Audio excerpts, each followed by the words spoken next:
창세기 66번째 이제 그 사람의 아내를 돌려보내라. 그는 선지자라. 하나님의 은혜로운 말씀이죠.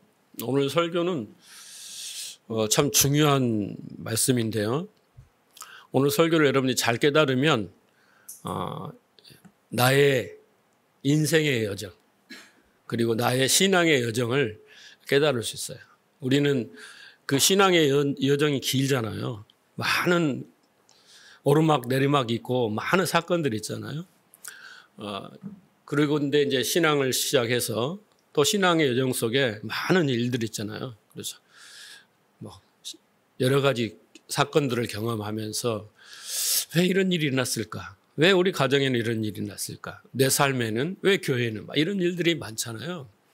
그런데 우리가 그것을 딱 알고 그잖아요. 예를 들어서 모자이크 이렇게 하면 그 밑판에 그림이 찢겨져 있잖아요.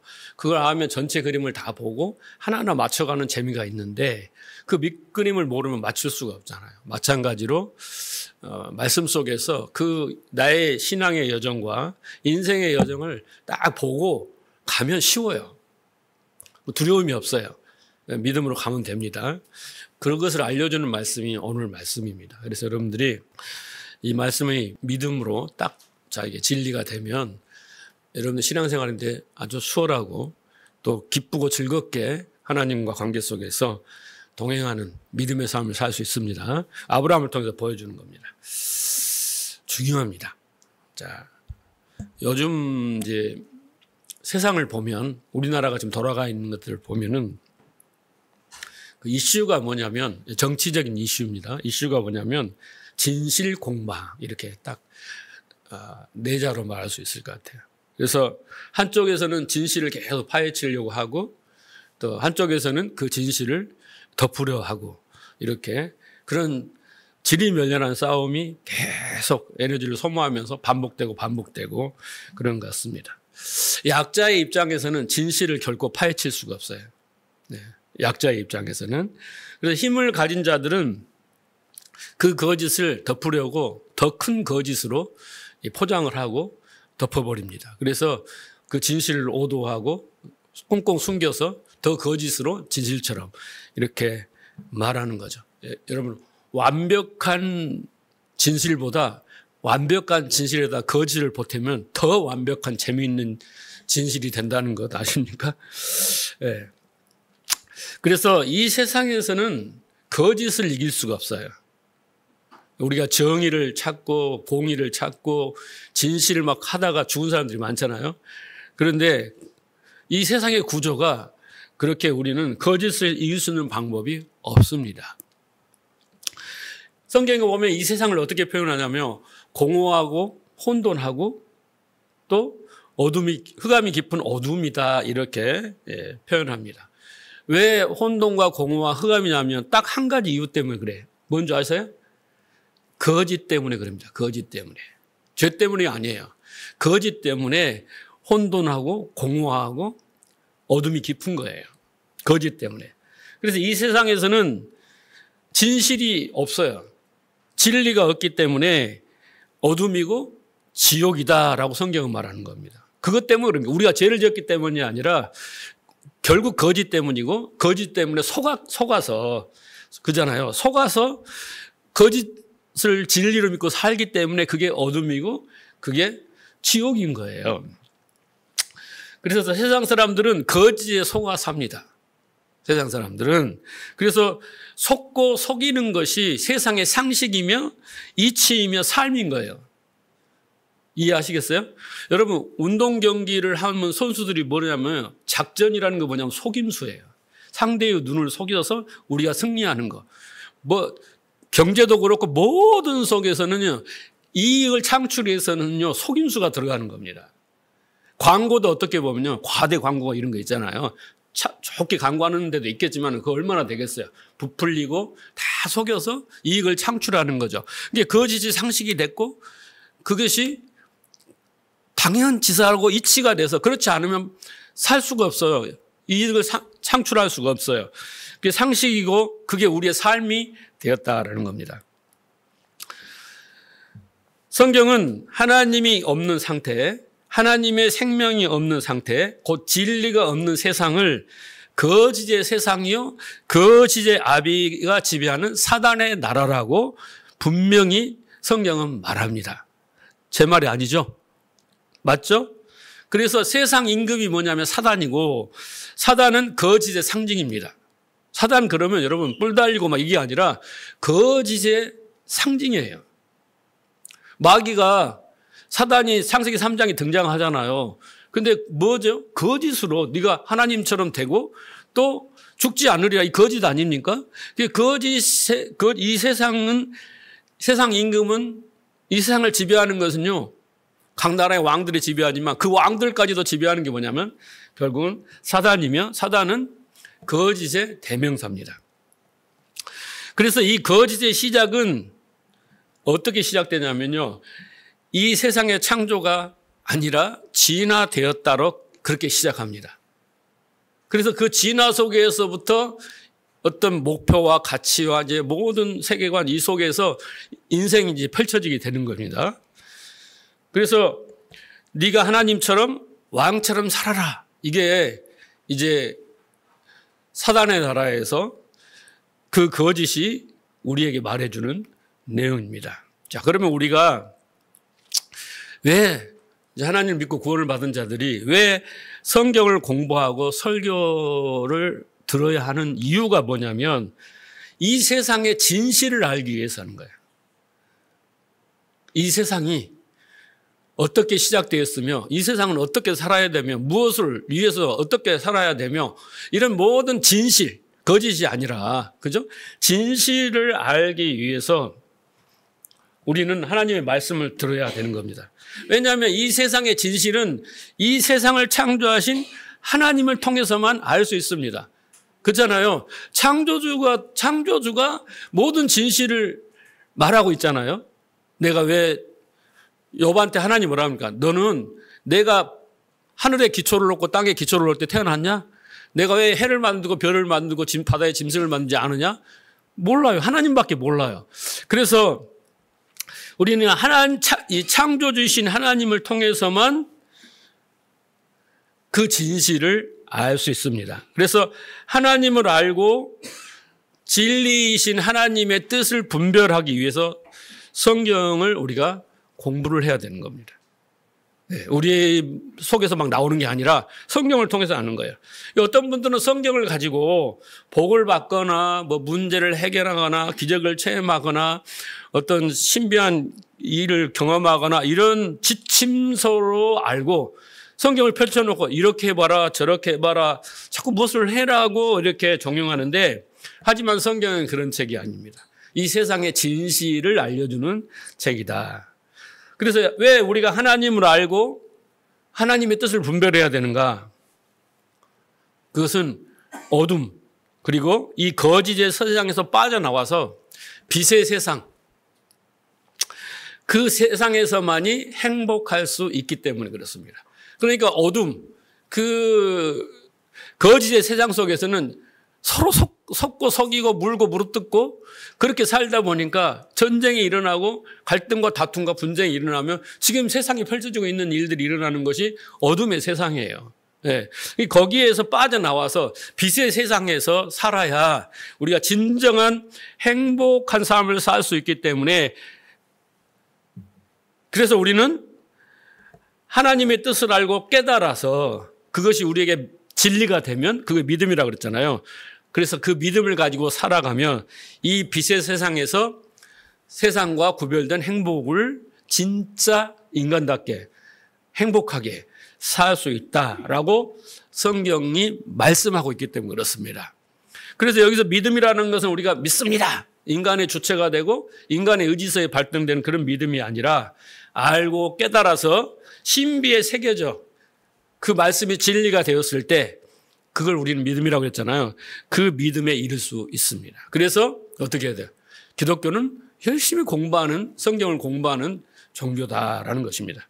오늘 공부하는 아브라함의 이 그랄 사건을 제가 앞에서도 이렇게 귀한 시간을 장황히 이야기하냐면, 이 사건이 여러분을 믿음으로 해서 믿음에 이르게 해야 됩니다. 오늘 제가 서두에 말했잖아요. 그래야 내 인생을 조명하고 과거를 조명하고 미래를 준비하고 미래를 예측하고 그리고 내 신앙생활의 여정을 다 분석하고 분별하고 왜 그랬는지를 깨달아서 그렇구나, 은혜였구나, 그런 뜻이었구나 알고 또 앞으로 나아가는 길이 당당하게 자신 있게 그리고 살아가며 행복으로 살 수 있는 길이기 때문에 그렇습니다. 오늘 또 이 아브라함의 그랄 사건을 공부할 텐데 이 말씀이 여러분을 믿음으로 이끌어 가시기를 주님으로 축원합니다. 오늘 본문의 아브라함의 그랄 사건은 참으로 아이러니합니다. 그래서 제가 앞에 서론으로 이야기를 하는 거예요. 성경을 쭉 읽어보신 분들은 이 아브라함의 이제 20장에 딱 와서 보면 황당하다는 생각이 들 겁니다. 왜냐하면 지금까지 아브라함은 어떻게 했습니까? 12장부터 하나님께 부름을 받는 그 순간부터 우리가 지금 19장까지 공부하는 것을 보면은 믿음으로 연단을 잘 받았잖아요. 그래서 롯과 완전 대조된 그런 성숙한 믿음의 모습을 보여줬습니다. 그런데 이제 그랄 사건은 뭘 보여주냐면요. 그랄 사건이 뭔지 아시죠? 오늘 본문을 읽었습니다.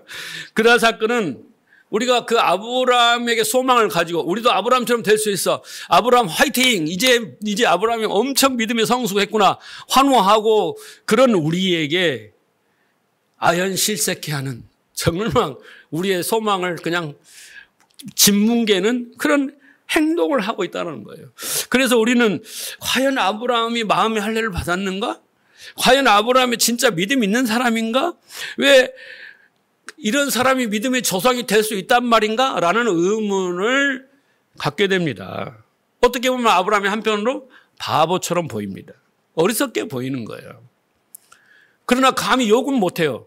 그렇죠? 그런데 아브라함의 그런 모습을 보게 되는 겁니다. 자, 18장까지 오는 동안 아브라함은 14장에서 동방의 연합군들을 318명을 데리고 전쟁에서 승리하고 롯을 구하는 그런 놀라운 기적을 체험합니다. 그리고 그 믿음의 연단을 통해서 이제 아브라함이 하나님의 언약을 주시고 또 설득하시고 연단을 통해서 이제 우리가 18장에 왔을 때 아브라함은 어떻습니까? 나그네를 섬기는 이웃 사랑을 실천하는 아름다운 모습 이거 봤죠? 그리고 하나님과 비밀을 공유했어요. 하나님이 이제 내가 소돔과 고모라를 심판하겠다. 그랬을 때 하나님과 친밀한 사이, 친구 사이가 될 정도로 아주 믿음이 성숙되었고 이제는 아주 믿음이 담대해져 가지고 그 소돔과 고모라를 심판하는 그것을 하나님의 그 뜻을 깨닫고 롯을 생각하면서 어떻게 해요? 거기 막 가서 중보기도 하면서 그들을 살려달라라고 아주 착한 그런 모습을 성숙한 모습을 보여줬습니다. 뿐만 아니라 이제 아브라함이 19장 뒤에 보면 어떤 모습이 나옵니까? 실제로 하나님이 소돔과 고모라를 어떻게 해요? 심판하십니다. 그것을 눈안으로 목도를 했어요. 그래서 아브라함이 이제 하나님의 말씀을 쫓아 살지 않고 세상 정욕을 따라서 롯처럼 살고 소돔과 고모라처럼 살면 그 죄의 말로가 어떤 것인가를 눈으로 봤습니다. 눈으로. 예, 아주 실감나게 그러면서 보면서 다짐을 했을 거라고 나 절대 이제 저렇게 살지 않아야지 라고 이렇게 했을 것입니다. 자, 그리고 보세요. 하나님이 이제 내년 이맘때에 너가 이제 약속의 자손 이삭을 이제 사라를 통해서 이제 출생할 것이다 라는 하나님의 약속을 받았어요. 그런데 내년 이맘때니까 벌써 어떻게 해요? 이미 사라는 그 약속대로 그 뱃속에 이삭을 잉태하고 있는 상태였어요. 네. 그죠? 그런 상태였어요. 자, 그러니까 아브라함이 그 여정을 보면 여러분 같으면 어떻겠어요? 맨날 교회에서 살고 맨날 철학하고 맨날 어떻게 해요? 전도지 들고 다니고 그러지 않겠습니까? 이 정도의 믿음이 성숙됐으면. 자, 그런데 오늘 이 입장에 와서 그가 무슨 짓을 합니까? 25년 전에 애굽에 내려가서 애굽왕 바로에게 사례를 팔아넘깁니다. 그렇잖아요? 그런 일을 똑같이 지금 아비멜렉에게 반복하고 있다는 거예요. 그 과정이 있었다면 이해가 하지만 그 과정에 롯과 대조되어 믿음의 성숙한 모습을 보였던 그가 그 일을 똑같이 반복하고 있다는 거예요. 그것은 하나님이 주신 약속, 그 약속이 성취되어 그 뱃속에 지금 이삭을 잉태하고 있는 그 상황 속에서도 자기가 살기 위해서 어떻게 해요? 자기 목숨이 중요해서 하나님의 약속을 무시하고 저버리는 행위였다라는 거예요. 그건 여러분 믿음입니까? 아니잖아요. 그렇죠?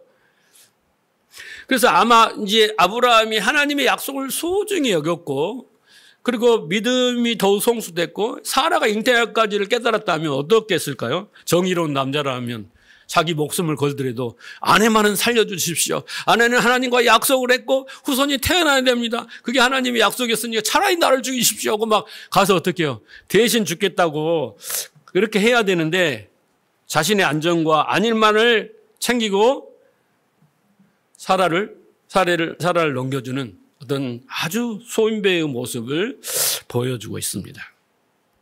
자, 그런데 도대체입니다. 도대체. 성경은 이런 아브라함 믿음의 조상의 이 아름답지 않은 부끄러운 실수를 왜 여기에다가 20장에다 딱 기록해놨느냐.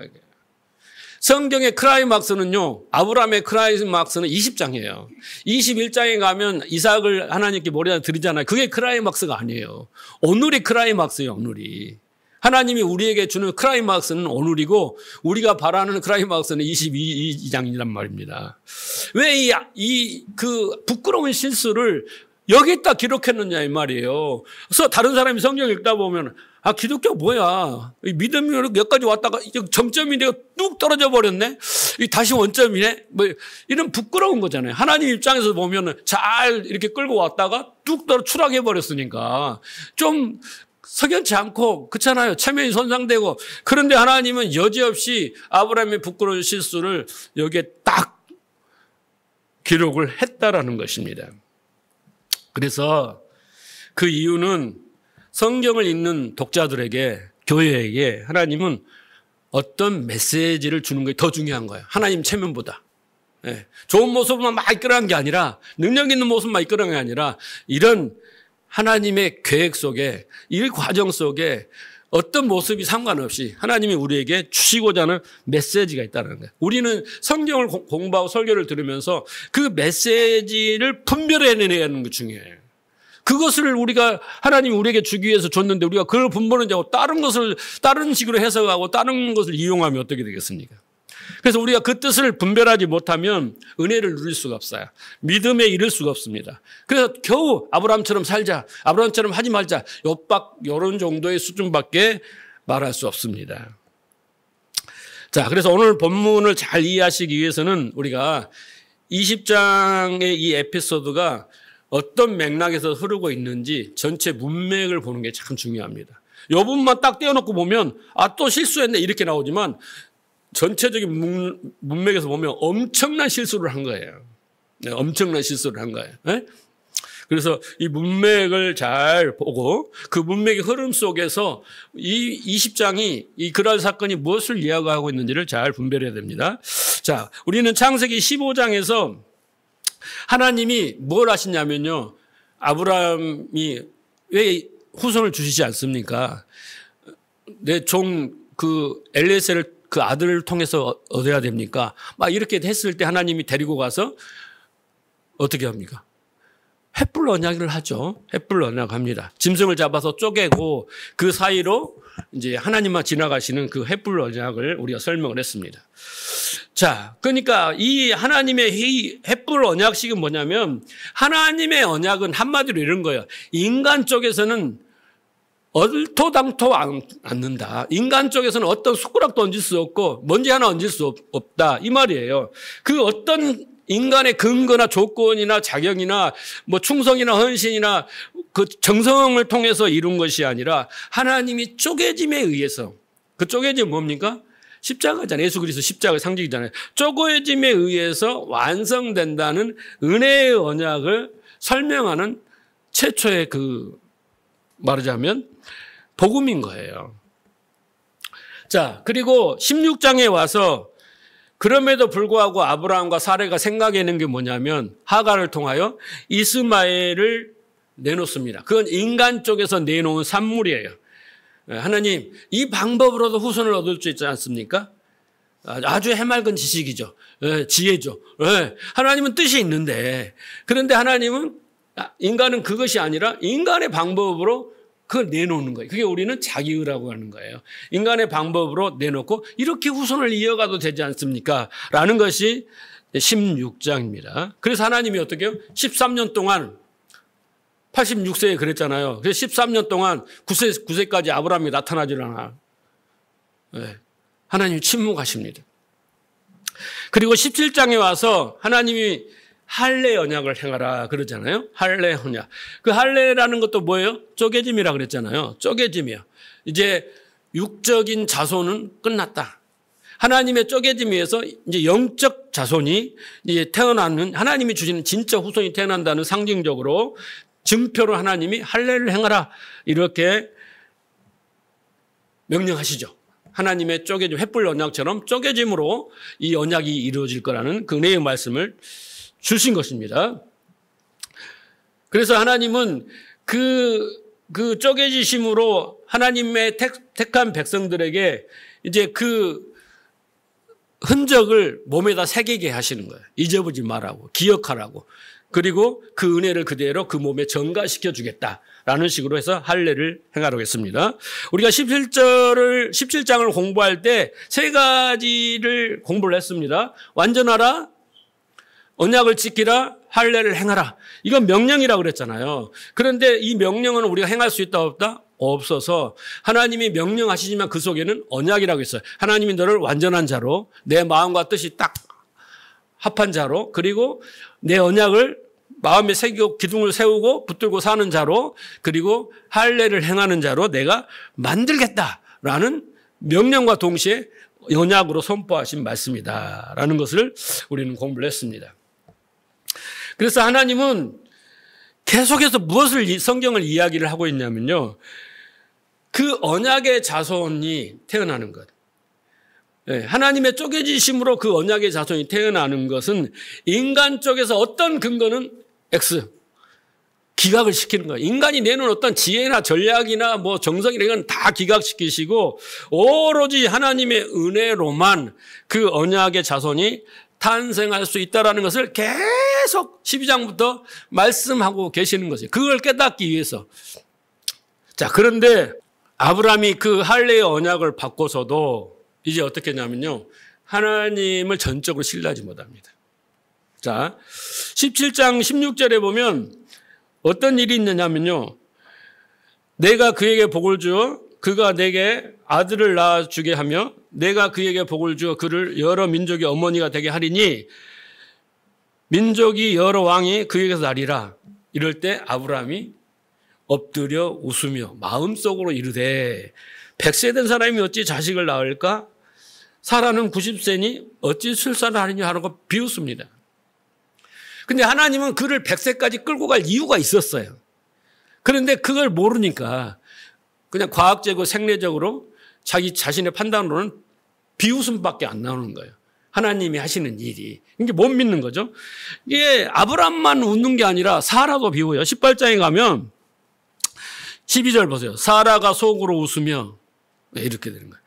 내가 노쇠하였고 내 주인도 늙었으니 내게 무슨 즐거움이 있으리. 이제는 나는 다 끝났어요. 여자의 몸으로 아이를 출생하고 생산도 없고 아브라함도 마찬가지고 그러면서 웃었어요. 하나님이 심지어 뭐라고 하냐면 사라야 너 왜 웃었니? 이렇게 물으니까 뭐라고 그래요? 마지막에 15절에 보면 사라가 두려워 부인하면 내가 웃지 아니하냐 이렇게 또 사기를 치고 거짓말을 쳐요. 네, 그러니까 그 약속에 대해서 불가능하잖아요. 인간적으로 볼 때. 그래서 아브라함도 비웃고 사라도 비웃어요. 그러니까 하나님은 이 불가능한 일을 왜 하시냔 말이에요. 네, 불가능한 일을. 그러니까 구원이라는 것은 인간 쪽에서는 불가능하다라는 라는 것을 보여주고 오직 하나님의 은혜와 능력과 약속으로만 이루어진다. 이것을 우리가 머릿속에 각인하는 게 너무 신앙의 출발이 거기서부터 시작돼야 돼요. 안 그러면 그걸 모르면 그 틈에 뭐가 들어오면 거짓이 들어와요. 너가 할 수 있어. 네 의로 할 수 있어. 이게 들어온단 말이야. 그건 하나님 뜻이 아니야. 그건 믿음의 사람이 아니기 때문에 그러는 거예요. 그렇게 비웃음 속에서도 이제 21장에 가면은 이삭이 탄생을 합니다. 이삭이 탄생을 해요. 그러니까 인간적에서 보면은 도저히 불가능하고 비웃음거리만 되고 그렇잖아요. 그런 일들이 이제 하나님의 전능하심으로 성취가 됩니다. 그래서 이삭이 태어났을 때 아브라함 나이가 몇 세냐면 100세예요. 그 100세라는 의미가 뭐겠습니까? 인간적인 불가능함 속에서 절대 인간이 할 수 없는 그때가 100세입니다. 남자의 구실을 제대로 못할 때, 아무리 뭘 어떻게 해도 안 되는 그때 새 창조가 이루어지는 것입니다. 그래서 하나님이 그걸 하셨다라는 것을 우리에게 먼저 각인시켜줘야지 우리가 그 신앙이 거기서부터 출발하는 거예요. 하나님이 하셨다. 어떤 사람은 구원은 내가 예수를 믿어줬다 하는 사람이 있는데 아닙니다. 거기서 출발하는 사람은 신앙이 잘못된 길로 갈 수밖에 없어요. 바리새인들처럼 갈 수밖에 없어요. 근데 하나님이 나를 택하고 창세전에 택하고 부르셨고 그 시작이 하나님이었다라는 거기서부터 출발해야지 은혜라는 단어가 나오는 거고 감사라는 단어가 나오고 하나님의 뜻을 순종하려는 마음이 요만큼부터 생기기 시작하는 거예요. 안 그러면 내가 믿어줬으니까 당신이 복을 줘야 되고 내가 이렇게 하면 당신은 거기에 합당한 뭔가 내가 정성을 들였으면 그 대가를 줘야 된다는 식의 종교적인 생각을 갖게 되는 거예요. 그건 자성경적인 생각이 아닙니다. 그래서 하나님은 각인을 시키는 거예요. 아브라함이 나는 진짜 불가능했어. 그런데 진짜 하나님이 하셨구나는 걸 고백하기 위해서 하나님이 100세까지 기다린 겁니다. 그래서 100세인 겁니다. 이해하셨어요? 그러니까 여러분 일이 뭔가 안 이루어지고 있죠. 그건 여러분들이 지금 뭐 하고 있어요? 이제 때가 아직 안 된 거예요. 여러분이 항복할 그때 일이 역사가 일어나는 겁니다.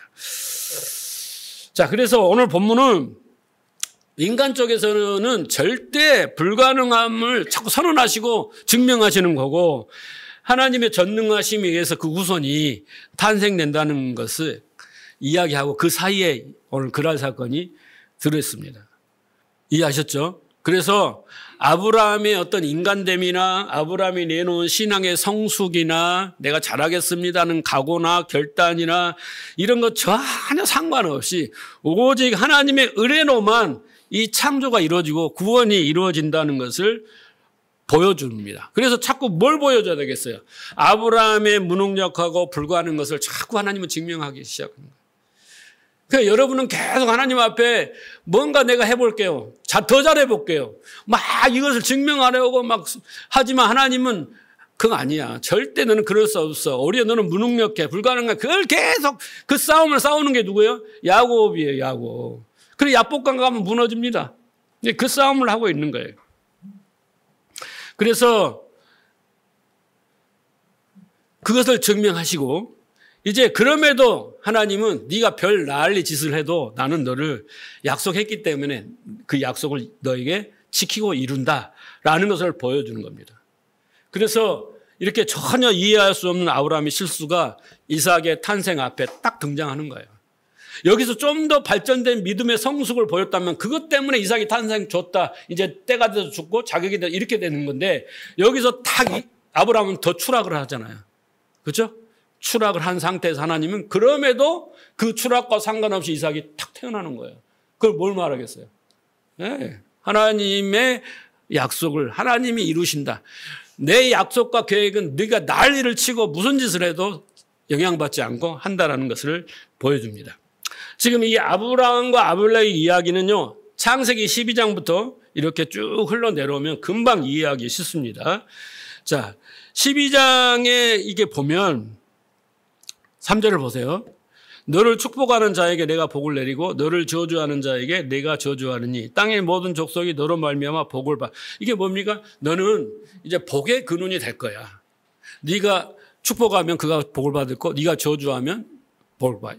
그건 기도빨이 좋다는 게 아닙니다. 그가 축복하면 뭡니까? 하나님이 응답하시는 거잖아요.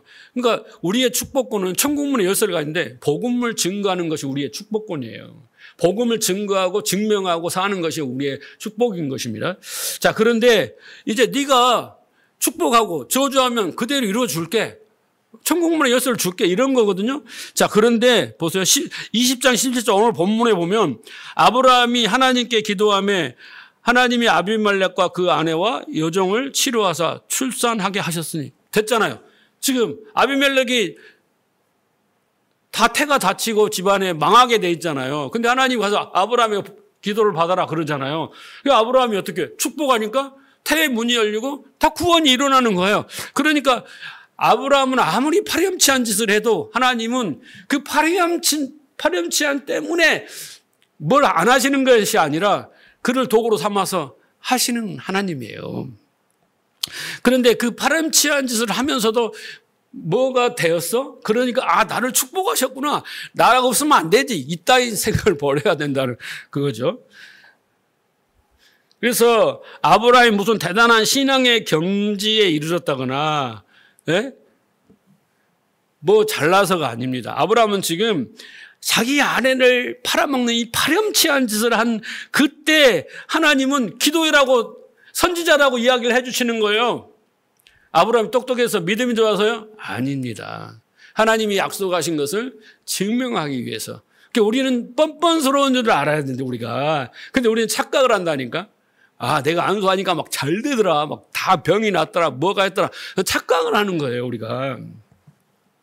절대 이 하나님의 약속은 아브라함의 어떤 자격이나 조건이나 열심에 의한 것이 아니라 하나님의 뜻, 하나님의 약속, 하나님의 열심에서 되어진다는 그림을 지금 보여주고 있습니다. 자, 15장에 가면 그 아브라함에 하신 약속이 이제 어떻게 되냐면요. 여호와 말씀이 4절입니다. 그에게 임해 일하시되 그 사람이 내 상속자가 아니라 내 몸에서 날 자가 내 상속자가 되리라 하면서 이제 구체적으로 하나님이 네 몸에서 이삭이 태어날 거다. 그리고 그 이삭으로서 하늘의 별과 같은 이제 하나님의 나라가 이루어지고 거기서 왕들도 나오고 이런 이제 구체적인 내용을 이제 설명해 줍니다. 여기서 핵심이 뭐냐면 네 몸에서 낫지 엘리에셀이나 하갈이나 이런 몸에서 나는 건 절대 아니다라고 구체적으로 하나님이 그 이삭의 출생에 대해서 이야기를 하고 그 약속대로 21장에 이삭의 사라의 몸에서 이삭이 출생합니다. 자, 17장에 가면 5절 보세요. 이제 후로는 내 이름을 아브라함이라 하지 아니하고 아브라함이라 하느니 이는 내가 너를 여러 민족의 아버지가 되게 함이라. 그래서 이제 12장에 하셨던 약속이 15장에, 13장에, 15장에, 17장에 와서 구체적이고 디테일하게 이제 그 약속들이 하나님이 내용이 뭔가를 설명해 줍니다. 이제는 너를 열국의 아비로 만들 거야.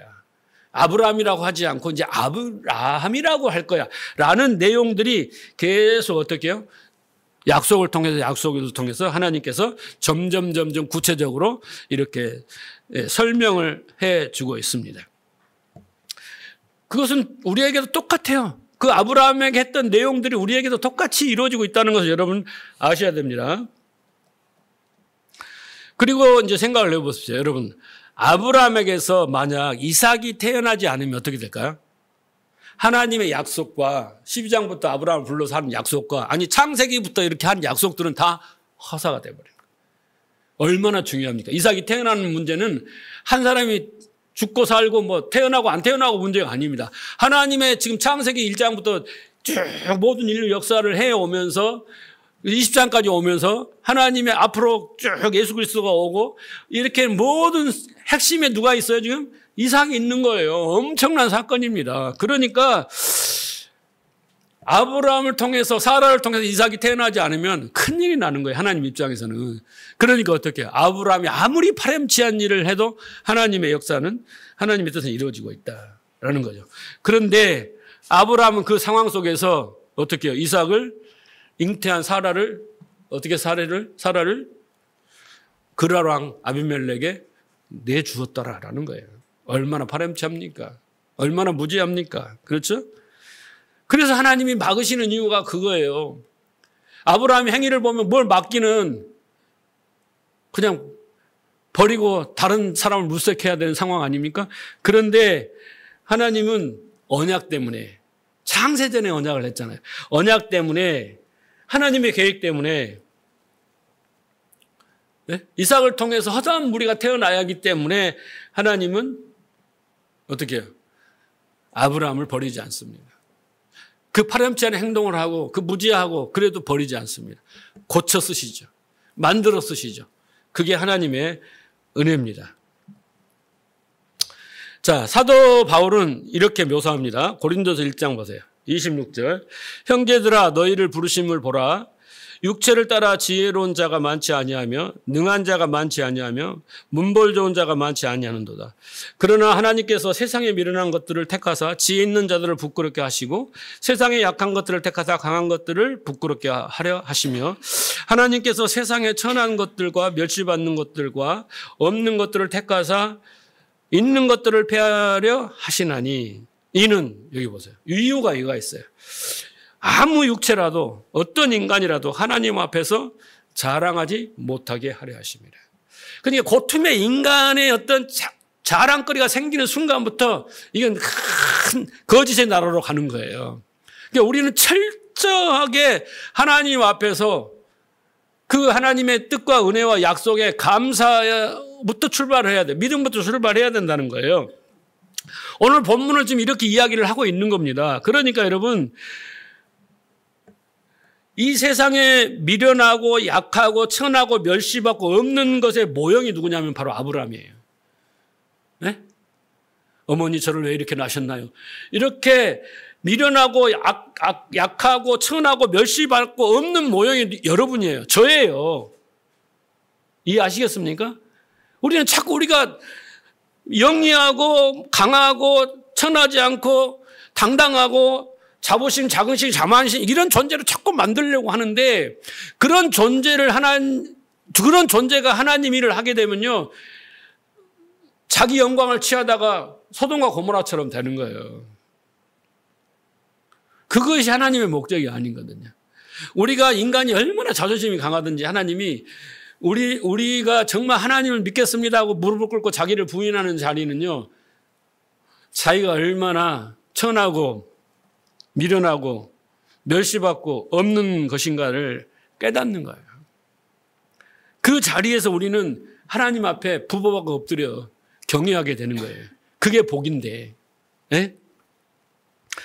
그래서 여러분 우리는 멸시받고 천대받고 미련하고 악하고 없는 것이기 때문에 우리는 바보짓을 되풀이하는 거예요. 아브라함이 왜 바보짓을 되풀이하냐면요. 원래 그런 존재였어요. 하나님은 아주 똑똑한 존재를 쓰시지 않아요. 그게 사단이잖아요. 하나님과 비기리라. 하나님과 한번 비교보겠어. 이게 똑똑한 사람인 거예요. 감히 하나님을. 그래서 우리가 성도들 중에는 계속 실수를 또 하고 그렇게 반복하는 그 이유는요. 우리가 원래 그런 존재였다는 거예요. 우리는 그 자리에서 하나님의 은혜 때문에 우리가 그래도 교회 와서 장로님, 권사님, 성도님, 집사님 대우받고 위로받고 사랑받고 존중받는 거지 우리가 한 조건은 세상에 가면요. 제가 전수할 때 티코를 타고 이렇게 갔는데 접촉사고가 나가고 막 싸움이 되니까 그 사람이 나한테 뭐라 하면 티코 타는 주제에 무슨 큰 소리냐고. 진짜 자존심 엄청 상하더라고. 나 그 전에 좋은 차 탔는데 막 이런 말이 알아주겠어요? 알아주겠냐고요. 우리는 그럴 수밖에 없는 존재예요. 아브라함이 그러잖아요. 그런 어마어마한 은혜와 능력을 체험하고 나서도 또 자기 살기를 위해서 그 비열한 짓을 한다니까요. 근데 하나님은 그런 자를 택하셔서 어떻게 해요?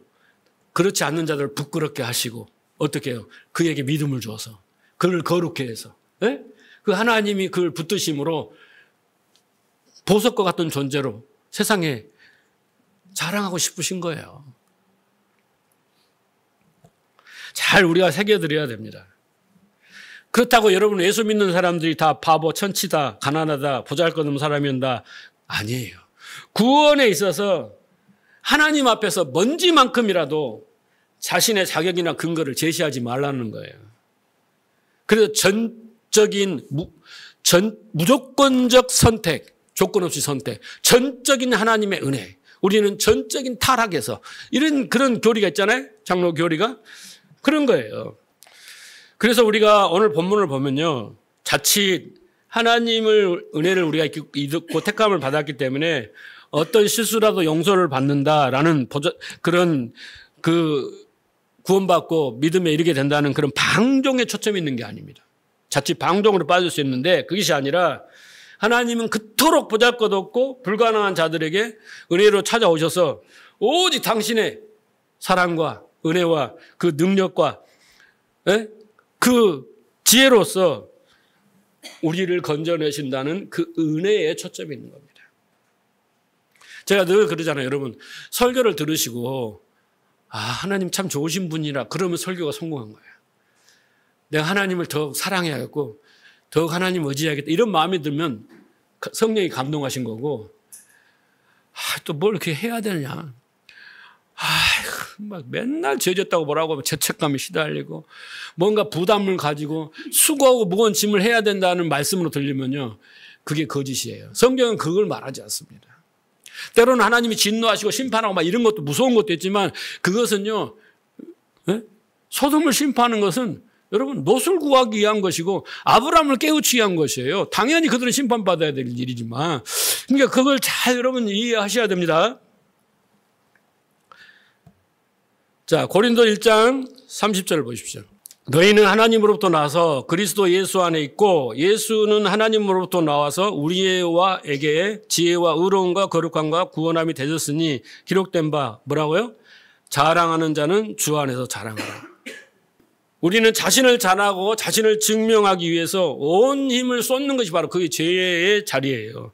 거기서 내려와서 은혜를 알고 하나님의 은혜를 자랑하는 자로 회복되는 거예요. 그게 구원이에요. 그게 믿음이에요. 그게 은혜 받은 자의 모습인 것입니다. 그래서 여러분 지금까지 여러분이 신앙생활 해오시면서 여러분이 뭘 해서 복을 받고 뭘 열심히 노력하고 내 지혜와 의로움과 열심과 거룩함과 뭐 이런 것으로 내가 구원을 받았고 복을 받았다 이런 소리는 입 밖에도 꺼내지 마세요.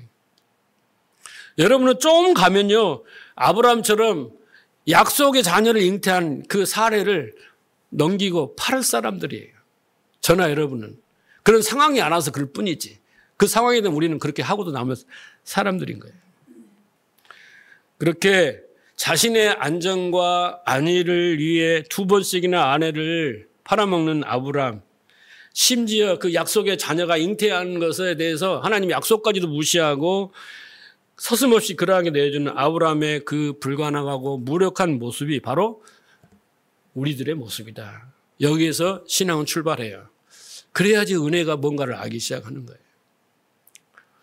여러분 성도가 이렇게 많이 모이는 교회 있잖아요. 몇천 명 모이는 교회, 큰 교회 목사님들이 교회를 크게 성장시켜서 능력 있는 목사님 그런 분으로 존경을 받고 추앙을 받습니다. 그런데 다 그렇지는 않으니만 어떤 교회들은 말년에 이르르면 도덕적으로 또 재정적으로 또 자녀들 문제로 아니면 세습에 이르는 그런 문제들로 교회가 갈라지고 정말 추락하는 것을 볼 수 있습니다.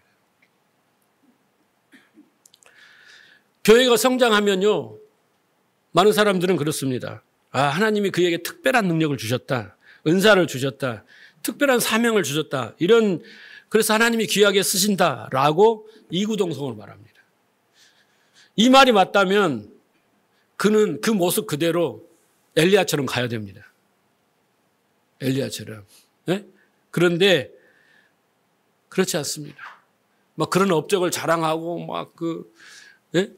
기록을 남기고 합니다만 그런데 왜 말로가 그렇게 아름답지 않겠습니까? 여러분 신자들도 마찬가지입니다. 신앙생활에 여러분들이 신앙생활을 오래 하다 보면 어느 시점에 정점이 있을 겁니다. 클라이막스가 있어요. 저도 클라이막스가 있었습니다. 네, 정말 성령 체험을 했을 때는 이 교회를 뚫고 나가고 하늘까지 닿을 수 있는 의기충천함과 충만함이 있었습니다. 그런 정점을 찍고 대부분 다 쇠퇴합니다. 대부분 그래요. 네, 대부분 쇠퇴합니다. 그리고 항상 모여서 이야기를 하면 과거 이야기만 합니다. 그래서 내 과거가 얼마나 화려했냐를 아주 몇 시간 동안도 이야기를 할 수 있고 그 화려한 과거를 추억하고 현재를 살아갑니다. 그러면서 현재를 살아가면서 그렇게 열심히 하는 자들에게 좀만 열심히 해봐라. 나처럼 된다. 속으로 그렇게 말합니다. 여러분 그 이유를 아시겠습니까? 오랜만에 만난 성도들하고 이야기를 해보십시오. 그 모습이 대부분 없습니다. 과거만 추억하게 되는 거죠. 왜냐하면요, 그가 기도를 많이 하고 헌신하고 헌금을 많이 하고 봉사를 많이 하고 그 똑똑해서 그 화려한 신앙의 정점에 이르는 게 아닙니다. 착각하면 안 돼요. 하나님은 좀 기분 나쁘게 들으실지 모르지만은 그가 최고의 정점까지 끌어올리십니다. 오늘 아브라함도 19장까지 최고의 정점에 끝나서 롯과 비교돼서 롯은 저 바닥에 있고 아브라함은 최후에서 우리가 추앙을 하고 그렇지 않습니까? 최고의 정점으로 끌고 가십니다. 그런데 그 정점이 우리가 쌓은 바벨탑이고 우리가 신앙 행위를 쌓아온 자기 의의 산성입니다. 공동탑이에요. 그런데 그 모습 속에서 하나님은 과감하게 우리를 추락시켜 버립니다. 저는 그걸 경험해 봤기 때문에 압니다. 왜냐하면 그들도 그 모두도 아브라함처럼 약속의 자녀를 잉태한 사라를 팔아먹을 수 있는, 넘겨버리고 그 약속을 무시해버릴 수 있는 그런 연약한 존재고 불가능한 존재고 무력한 존재라는 것을 깨닫게 하기 위해서입니다. 그것을 깨달으면요, 깨닫지 못하면 하나님과 친밀해질 수가 없어요. 그것을 깨닫지 못하면 바리새인들이 가는 신앙을 갈 수밖에 없어요. 자기 부인을 할 수 없어요. 네, 그래서 하나님은 우리를 최대한대로 끌어올리셔서 우리가 정점이다 싶으면 그 자리에서 딱 추락을 해버립니다. 날개를 꺾어요. 추락하는 것은 날개가 없다. 그 추락의 자리에서 바울은 나는 죄인 중에 계십니다 라고 말합니다.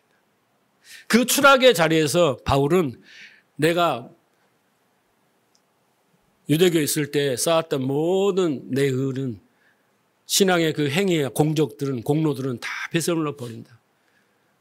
네? 그 추락의 자리에서 이제 빛을 보고 일어선 바울은 나의 나됨은 하나님의 은혜다라고 고백합니다. 하나님은 그 추락의 자리에서 그 고백을 듣고 싶은 거예요. 왜? 그 고백이 바로 믿음의 고백이며 거룩하고 흠없는 하나님의 아들의 모습이기 때문에 그렇습니다.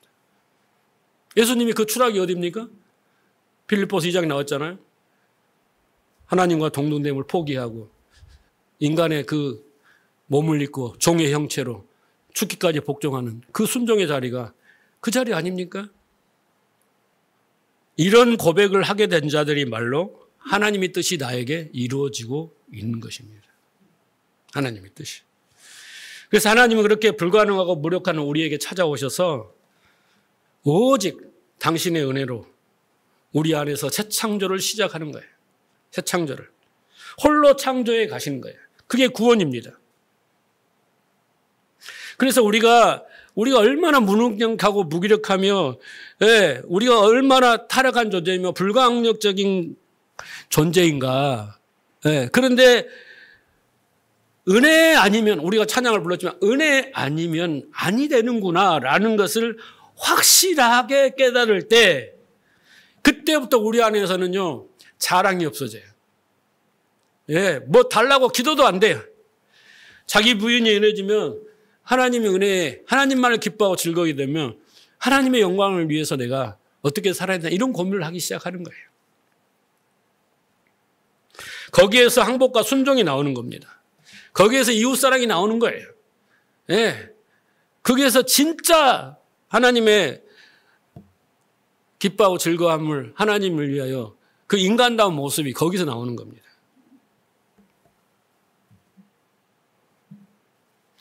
여러분, 오늘 말씀을 통해서 무엇을 깨닫습니까?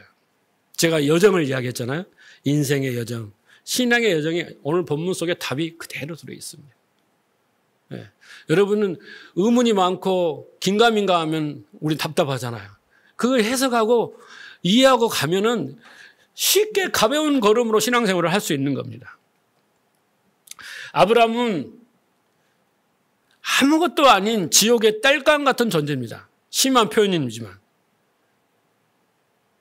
아브라함은요, 21장에서 태어날 이삭이 없으면 열구의 아비도 아니고 믿음의 조상도 될 수 없는 가련한 티끌 같은 존재예요. 그잖아요? 아브라함에게 이삭이 태어났고 이삭을 하나님께 드리는 그 절정에 갔을 때 그는 믿음의 조상이 된 거 아닙니까? 근데 이삭이 태어나지 않으면 하나님이 아브라함의 그 파렴치한 때문에 이삭을 태어나지 못하기 때문에 만약 아브라함은 아무것도 아니고 지옥의 땔감입니다. 그런데 하나님은 그 과정을 통해서 이삭을 주시고 그렇게 해서 믿음으로 이끄는 하나님의 계획과 언약을 이미 선포하기 때문에 그 파렴치하며 상관없이 계속 하나님의 뜻을 이끌어 갑니다.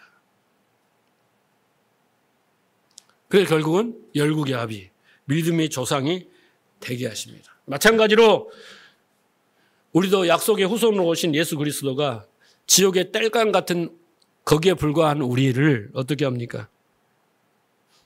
우리도 아내를 수시로 팔아먹을 수 있는 그런 존재들이지만 그럼에도 불구하고 그 파렴치한 우리들에게 나는 너의 하나님이 되고 너는 나의 백성이 되게 하겠다. 너를 완전하게 하고 네가 언약을 지키고 할례를 행하는 자로 만들겠다. 거룩하고 흠없는 아들로 만들겠다. 하나님이 말씀하시는 거예요. 그 음성을 들으셔야 됩니다. 자꾸 여러분의 행위를 가지고 하나님 앞에 가서 죄송해요. 그리고 이 행위를 했다고 잘했죠. 이것을 하지 말라는 거예요. 그건 아무런 효과가 없는 거예요. 오늘 보면 더 하나님의 은혜가 깨달아진 게 뭐냐면요. 여러분 보세요. 잘못은 아브라함이 했는데 혼나는 사람은 누굽니까? 아비멜렉이. 이해가 가십니까, 여러분? 아무리 하나님이 사랑과 은혜가 넘친다고 해도 공의롭게 행동해야 되는데 혼나는 것은 아브라함이에요. 아비멜렉이 뭐라고 하냐면 나는 온전한 마음과 깨끗한 손으로 행했다. 자기가 아브라함에 내가 속은 게 아니라 아브라함이 나를 속인 것을 잘못한 건 아브라함이다. 이렇게 말하지 않습니까? 그렇죠. 그리고 8절에 보면 가서 뭐라고 해요? 내가 무슨 의견으로 이렇게 하였느냐? 네가 합당치 않는 일을 내게 행하였다라고 아브라함을 꾸짖습니다. 그렇죠. 아브라함보다 훨씬 도덕적인 사람이 누구냐면 정의로운 사람이 바로 아비멜렉입니다. 아비멜렉이요. 그래서 하나님께서 그참에 어떻게 해야 돼요? 아브라함과 아비멜렉 교체를 해야 돼요. 그렇잖아요. 아비멜렉이 더 의로운 사람이고 더 신실한 사람이고 더 도덕적 깨끗한 사람이니까 가르쳐야 돼요. 이참에. 예? 그게 낫지 않겠어요? 그런데 하나님은 아브라함을 한 수 더 보태셔서 그는 선지자지라. 더 한 수 더 보태갖고 그에게 기도를 받으라. 그 파렴치한 아브라함에게. 아비멜렉이 얼마나 청천벽력 같은 말씀이겠습니까? 그 말은 하나님은 그 어떤 상황 속에서도 당신이 택한 백성인 아브라함과 약속을 지키고 계셨다라는 겁니다. 그러니까 지금도 하나님의 약속은 우리에게 적용되고 실행되고 있는 거예요. 여러분이 감지하지 못해서 그렇죠. 자, 아비멜렉은 자신의 죄로 심판을 받습니다. 네? 자신의 죄로. 그 하나님께 나타나서 협박을 합니다. 근데 아브라함은 자신의 죄로 심판을 받는 것이 아니라 오히려 하나님의 약속 때문에 은혜를 받습니다. 할렐루야. 이 정도 은혜가 돼야 은혜라고 하지 않겠습니까? 그 은혜 앞에 우리가 감사라는 고백도 하지 않겠습니까? 그렇죠? 죄의 결과로 벌을 받아야 마땅하죠. 그렇죠? 근데 하나님의 택한 백성은 그 죄를 하나님 덮어버리시는 거예요. 왜? 은혜 때문에. 약속 때문에. 그래서 그 은혜가 아브라함에게 점점 깨달아질 때 아브라함은 동방연합군 가서 전쟁에 승리도 하고, 예? 롯을 구해오기도 하고, 소돔을 멸하시려는 하나님의 뜻에 가로막으며 중보기도도 하게 되고, 예? 나중에 결국에 가서는 이삭을 하나님께 드리는 그 수준에까지 올라가는 거죠. 그건 뭐예요? 아브라함의 열심과 능력이 아니에요. 하나님의 그 열심과 노력으로, 능력으로 그렇게 서서히 변화되는 아브라함을 우리는 봐야 됩니다. 왜 아브라함의 그랄 사건이 여기 이제 이삭이 태어나기 직전에 20장에 기록됐는지를 아시겠죠? 아시겠죠? 예. 아브라함의 추락입니다. 예. 그 추락에도 하나님은 굴하지 않으시고 그 약속을 이루신다. 아브라함이 어떤 존재인가를 다시 한번 확인시켜 주는 겁니다. 저는 오늘 이 설교를 준비하면서 되게 은혜를 받았어요. 내 인생을 조명해보고 내 신앙의 여정을 조명하면서 그래, 하나님의 은혜가 아니었으면 그랬구나. 그리고 이 과정은 내가 추락하는 과정이었구나. 내가 그 정점에서 그 추락은 이 의미였구나. 라고 저는 또한 깨달았습니다. 그래서 여러분 신앙생활을 하면서 자기를 증명하려고 하지 마시고 사람에게 인정받으려고 하지 마시고, 왜냐하면 성경은 오히려 우리를 까부시고 있거든요. 너는 파렴치해, 너는 무기력해, 너는 불가능해, 너는 아브라함이야 라고 계속, 그리고 너는 그 하나님의 된 자리에서 왕된 자리에서 이제 내려와야 돼. 예. 근데 우리는 자꾸 내가 하나님처럼 왕처럼 그렇게 증명하라고 하지 않습니까? 예. 그러니까 우리는 말씀을 통해서 내가 뭔가 높아지고 내 영광을 취하고 이런 것이 중요한 게 아니라 더 추락하는 것을 알아야 되는 거예요. 그 자리를 알아야 되는 거죠. 자, 누가복음 16장 15절 보세요. 그래서 예수님께서 말씀하십니다. 너희들은 사람 앞에서 스스로 의롭다 하는 자들이다. 그러나 하나님께서 너희 마음을 아신다. 높이 평가하는 그러한 것은 하나님이 어때요? 보시기에 혐오스러운 것이다. 아니, 파렴치 않은 사람이 얼마나 한들 도덕적이고 깨끗한 사람이 될 수 있겠습니까? 그래서 우리는 그렇게 깨끗하고 도덕적이고 뭐 능력 있고 그런 존재로서 자꾸 우리를 자부심과 자긍심을 가지며 자존심을 세우며 자꾸 자기를 털려내는 그런 것은 종교에서나 하는 일이 기독교는 아닙니다. 왜 예수님이 보잘것없는 모습으로 오셨겠어요? 말씀을 정리합니다. 여러분이 지금까지 어떤 삶을 살았건 간에 어떤 일을 당했건 간에, 예? 말할 수 없는 뭐 수치와 부끄러운 일이 있건 간에 다 그건 하나님의 은혜 때문입니다. 아멘입니까? 아멘 하셔야 됩니다. 하나님의 은혜 때문이에요. 여러분의 실수와 실패, 성공도 다 뭐예요? 하나님의 은혜 때문입니다. 여러분이 죄악의 늪에 빠져 있을 때도, 여러분이 하나님의 소홀히 대하고 세상에 취해 있을 때도, 자기의 정욕을 위해 정신을 팔고 있을 때도, 세상의 힘을 더 많이 소유하기 위해서 열심히 일하고 있을 때도 하나님은 여러분과 함께 하십니다. 믿어주세요. 예, 약속하셨기 때문에 신실하게 그 약속을 지키시기 위해서.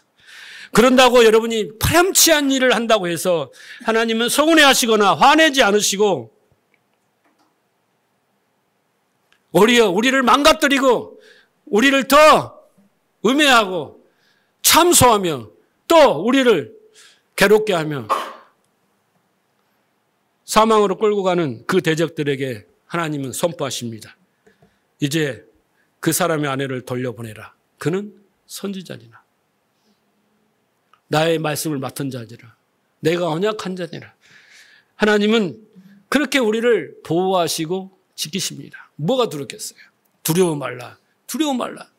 우리가 잊지 말아야 할 진리는 하나님은 당신의 약속, 그 언약을 우리의 삶의 목표, 인생의 목표로 삼으시고 우리를 끌고 가신다라는 거예요. 근데 그 목표를 우리가 신앙의 목표로 삼지 않으면 어떻게 되겠습니까? 그 관역에서 빗나간 교회 제 길로 가는 겁니다. 오늘 우리는 아브라함을 통해서 우리의 모습을 동질감을 느껴야 됩니다. 자, 아브라함처럼 하나님의 약속을 무시하고 자기 살 길을 찾는 자가 나다. 하박국처럼 이해할 수 없는 현실 속에서 하나님께 따지고 분노하는 자가 바로 나다. 베드로처럼 목숨의 위험 앞에서 주인을 3번이나 부인하고 저주하는 자가 나다. 바울처럼 자기 이유로 자기를 증명하려는 자다. 결국 자기의 영광을 위해서 살려고 하는 자다라는 우리의 실상과 실체를 알아야 돼요. 그 자가 이제 그 크라이막스에서 추락하고 있다는 거예요. 왜? 하나님의 은혜를 깨달은 만큼, 하나님의 그 약속을 아는 만큼, 그 아는 만큼 믿음이 되고 그 아는 만큼 우리가 반응하기 때문에. 이게 영적 원리예요. 그래서 하박국은 뭐라고 합니까? 하박국 3장 18절에 보면 나는 여호와로 말미암아 즐거워하며 나의 구원의 하나님으로 말미암아 기뻐하리로다. 주 여호와여 나의 힘이시라. 나의 발을 사슴과 같게 하사 나를 나의 높은 곳으로 다니기를. 이 영광스러운 자리로 아직 이끌고 있습니다. 아브라함의 믿음의 조상이라는 그 영광스러운 자리로 이끌고 계십니다. 그 안에는 나라가 망하고 가족이 고통을 받고 재물을 빼앗기고 포로로 가고 난리가 쳤지만 그것은 곧 나를 높은 그 영광 자리로 이끄시는, 그렇죠? 아브라함을 하나님이 그 정점으로 끌고 가서 추락시키는 것은 그 영광 자리로 이끄시는 과정이지 그 추락이 부끄러운 일이 아닌 거예요. 원래 우리는 추락할 수밖에 없는 존재라는 겁니다. 고린도 15장 9절에 봅시다. 나는 사도 중에 가장 작은 자라. 나는 하나님의 교회를 핍박하였으므로 사도라 칭함을 받기도 감당하지 못할 자라. 그러나 내가 나된 것은 하나님의 은혜로 된 것이니 내게 주신 그 은혜가 헛되지 아니하며 내가 모든 사도보다 더 많은 수고를 하였으나 내가 한 것이 아니요 오직 나와 함께 하신 하나님의 은혜로다. 예, 바울은 이 모든 진리를 깨달았습니다. 그래서 자기가 가장 작은 자고 자기가 지금 이렇게 복음을 전하고 뭐 하는 것도 하나님의 은혜고 내가 진리를 말하는 것도 하나님의 은혜고 다 은혜다. 그러면서 마지막에 그 반응이 뭡니까? 내가 12사도가 있잖아요. 사도들보다 더 많은 수고를 하였는데 잘한 게 아니라 하나님 나를 이렇게 수고하게 하시더라. 나는 그 하나님의 뜻에 순응할 수밖에 없었다. 왜? 그 은혜가 너무 감사해요. 우리의 삶이 이렇게 되면 얼마나 행복하겠어요. 그렇죠? 저는 오늘 이 말씀이 여러분의 인생을 쫙 주마등처럼 비추고 그래서 거기에서 뭔가 깨달음과 확신을 가져서 이제 앞으로 오늘 이후로 가는 발걸음이 가벼웠으면 좋겠어요. 예, 하나님과 동행하는 삶이 되고 하나님이 인도한 삶에 대해서 아직 내가 추락하지는 않았지 모르지만 이미 추락하신 분들은 과거를 추억하시는 분들이 추억만 할 거 아니라 그걸 기반으로 해서 이제 아브라함과 같은 그 정점으로 가는 믿음의 조상으로 그 가는 것에 도달해서 여러분도 이 바울과 같은 그런 고백하는 믿음의 사람들이 성도가 되시기를 주님으로 축복합니다.